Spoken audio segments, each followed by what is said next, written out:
Hi, today's game is going to be another mid-Imperial Roman game. Some of you may have seen my army showcase on my picked army. They're getting a chance for a go out against the Romans. They usually struggle horribly, so we'll see how they get on. Charlie is playing the Romans today, so we'll just have a look at the opening setup. We're using my battle boards here, which we used for the English Civil War game. I alternate between those and the cloths that I use for my Napoleonics. Right, let's have a look. First unit is a division of fanatics. These are Scotti. They allied with the Picts sometimes. So a relatively small division of 3 units of fanatics with some skirmishers. And as we move along, we've got a unit of Picts themselves, a mixed formation here of regular infantry with some skirmishers out front, with a couple of small units of light cavalry and some more skirmishers.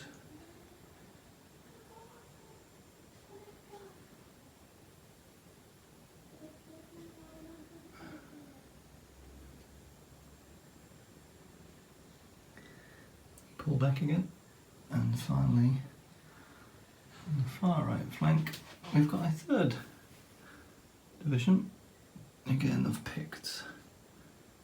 Again 4 war bands of infantry,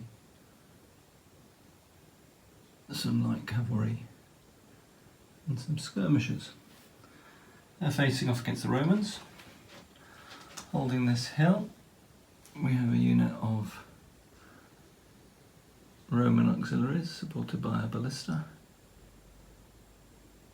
As we come down off the hill, you can see the rest of that formation waiting there. So positioned a lot of our archers Charlie has on the hill, with orders to hold at all costs. And here we've got a unit of 4 cohorts of legionaries in mixed armour, mainly scale, segmentum.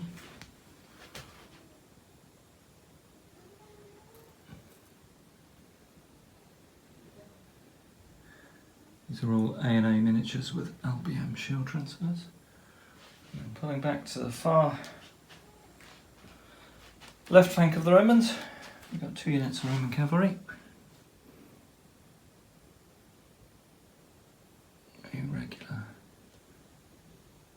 and a light cavalry unit, and the natural lights coming from the back, so slightly better view from the back. And then we have a final unit occupying this small fortlet with some skirmishers and some light legionaries in it. So we'll see as we get on, playing Augustus versus Aurelian rules. Crack on with the first turn. Right, we're at the end of turn 2. The Scotti fanatics are starting to move forward across the stream, supported by their skirmishers. In response, the Roman light cavalry has broken into skirmish and started to advance towards them, and harassing fires coming out of the fort and the foot skirmishers. In the centre, the main picked formation is starting to go through the funnel in the woods. Its cavalry has broken into skirmish to reduce casualties from German bowfire, and some skirmishers themselves tucked away down in the woods there as they move forward. And then the other Pictish division is also moving forward against the Roman formation on the hill, and bowfire is again being exchanged between all the units. See you again at turn 3. Right, we're at the end of turn 3 and things are getting into combat range. On the Pictish left flank, Roman right, 1 unit of Pict light cavalry has fled the field after taking quite a lot of casualties from Roman archers on the hill. The Roman archers themselves have pulled back. Here they are, having taken 3 casualties and become shaken from the Pictish skirmishers. So we move across into the centre. The Roman legion has started moving forward to push away the Pictish light cavalry screen, who are about to start pelting them with javelins. And then as we move over onto the far left, we can see that the Pictish skirmishers here also have been driven away by the combined fire of the Roman light cavalry and the troops in the fort, but also the Roman skirmishers have fled behind their own cavalry unit, having sustained their own casualties from the Pictish Scotty skirmishers. Right, potentially we'll see some charges as we move into turn 4. As we can complete turn 5, the Roman general has expended one of his command points to restore a casualty on its archers, removing their shaken status. They've started firing at this second light cavalry unit, which is seeking to outflank them, and has caused 1 extra wound this turn. Meanwhile, the Pictish skirmishers are now starting to scale the cliff face, and they have been starting to target the ballista and caused a couple of casualties against the ballista, but still the hill looks fairly strongly held. We move to the centre. We've seen the Romans have been aggressive. The front line of its legionary force has charged the Pictish light cavalry and driven them off. One unit has retreated, and the other unit evaded and moved around to their flank and threw some javelins in this turn. And in the meantime, the Pictish left-hand cavalry, left-hand formation, has wheeled a couple of its units to start facing off against this Roman threat in the centre. And the second Pictish set of warbands has somewhat been stymied by its own retreating light cavalry, which are just in front of it. In the centre, Pictish light cavalry continue to engage Roman skirmishers in the woods. And as we move across to the left, there's not much holding the left flank for the Romans. They've got their force in the castle, and the Roman light cavalry retired in advance of the charging Pictish warbands.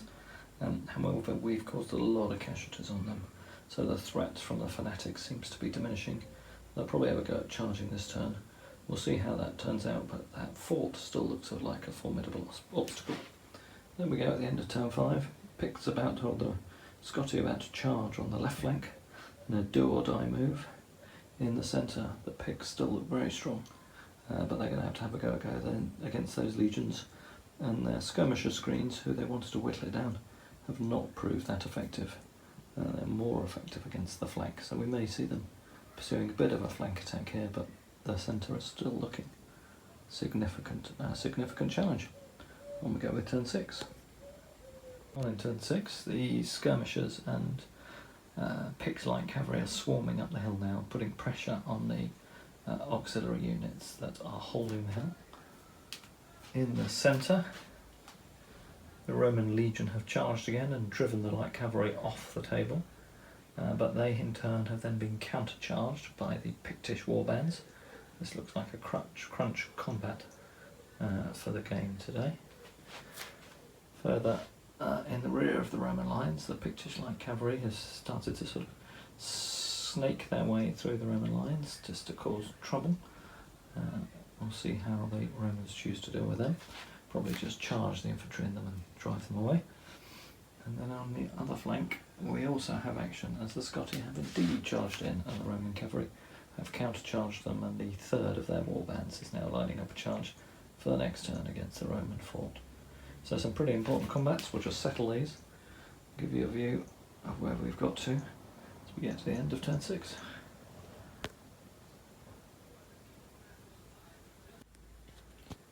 In the cavalry combat, the barbarian warriors charged home. They used one of their brave warriors' abilities and used one of those 2 counters at the back of their unit to give them an extra dice, and they attached their general, so they attacked with 4 dice. But the staying power of the Roman cavalry, being a much larger unit, was able to keep them in check, and that result ended in a draw. So we move across to the key combats here. The Picts charged in. They caused 2 casualties, again expending one of their brave warrior tokens against this Roman legionary unit, and 4 casualties against this one. The Romans threw their pylon, and then they fought back, and they also caused 2 casualties against the Picts and 4 casualties against the Picts. So actually So we'll then do the results. So success for the Romans in the centre. We've just done the leadership tests, and the picked unit on the left withdrew, and both units have become disordered, and the picked unit on the right has evaporated under the Roman attack, and the Roman legion itself passed its own discipline test despite having suffered 4 casualties. So it is, although shaken, still in a position to fight. The Pictish general did not succumb, even though they lost the combat. So, still in the balance, Picts still attacking on the right.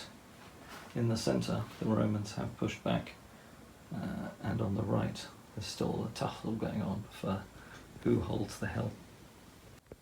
Right, turn 7, and the fanatics, the Scotti, remain in combat with the Roman cavalry. The skirmishers for the Scotti have actually rallied. Otherwise, the Roman formation didn't get activated this turn, so it remains where it was, defending the stream and the rocky outcrops. In the centre, the Roman division continues to push forward.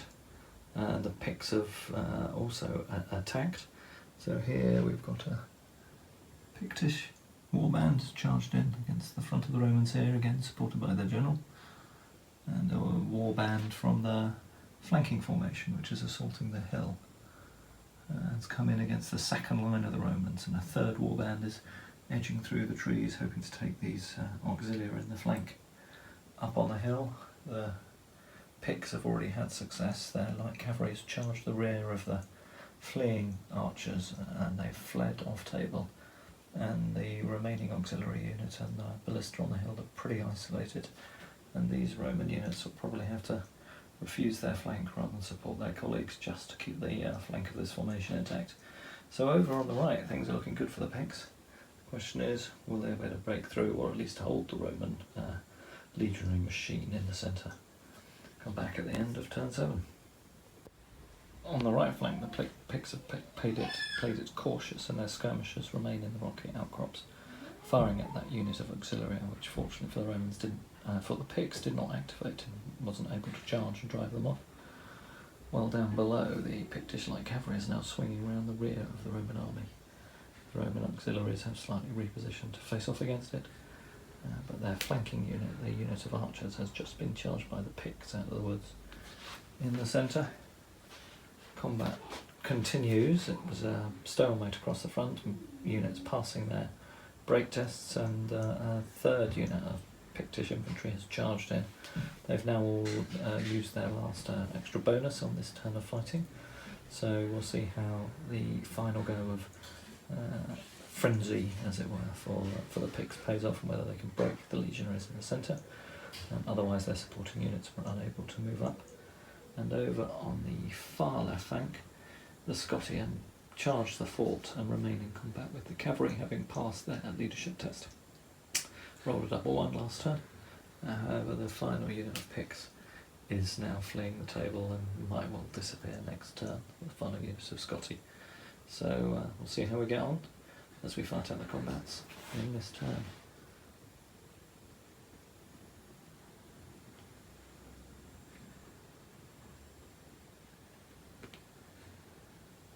Back in a second. Looks like we have a Roman victory. The Roman cavalry have finally broken the Pictish warriors that were facing them and driven them off. The Pictish assault against the fort ended up in a standoff, and that division of fanatics, the Scotti, is now broken, with 1 unit wiped out and 1 unit shaken, and no command tokens on the general able to rally them off. In the centre, it looks much thinner here. It did take a lot of casualties. We can see that front Roman legionary unit is shaken. The unit that was its companion was wiped out by its warband opponents. And as we look back here, one of those 3 cohorts also was shaken, but there was a command token available to the general, so he was able to rally that off. But what's happened to the Picts, the poor Picts that were facing them? There were 4 warbands there, no less than 3 were destroyed this turn, failing their break tests as a result of losing their combats. The Roman legionaries, even though they caused very heavy casualties, as you can see, on the legions. So that central Pictish warband is also broken, so they've lost 2 of their formations. As we move onto the right flank, it's still pretty successful here. The auxiliaries are pinned on this hill, and the cavalry has swung round, and indeed they've defeated the archers in combat, but didn't actually break them. The Romans managed to roll a 3, so staying in combat there. So although the Picts have taken this hill and look in a good position, there is nothing left of the centre, and the Roman opposition to the Roman left flank is in full retreat. So victory for the Romans. Hope you've enjoyed this game. I think it certainly looks a good one to me as we look across the table. Give you a final overfly of the battlefield. And we'll be back to the painting.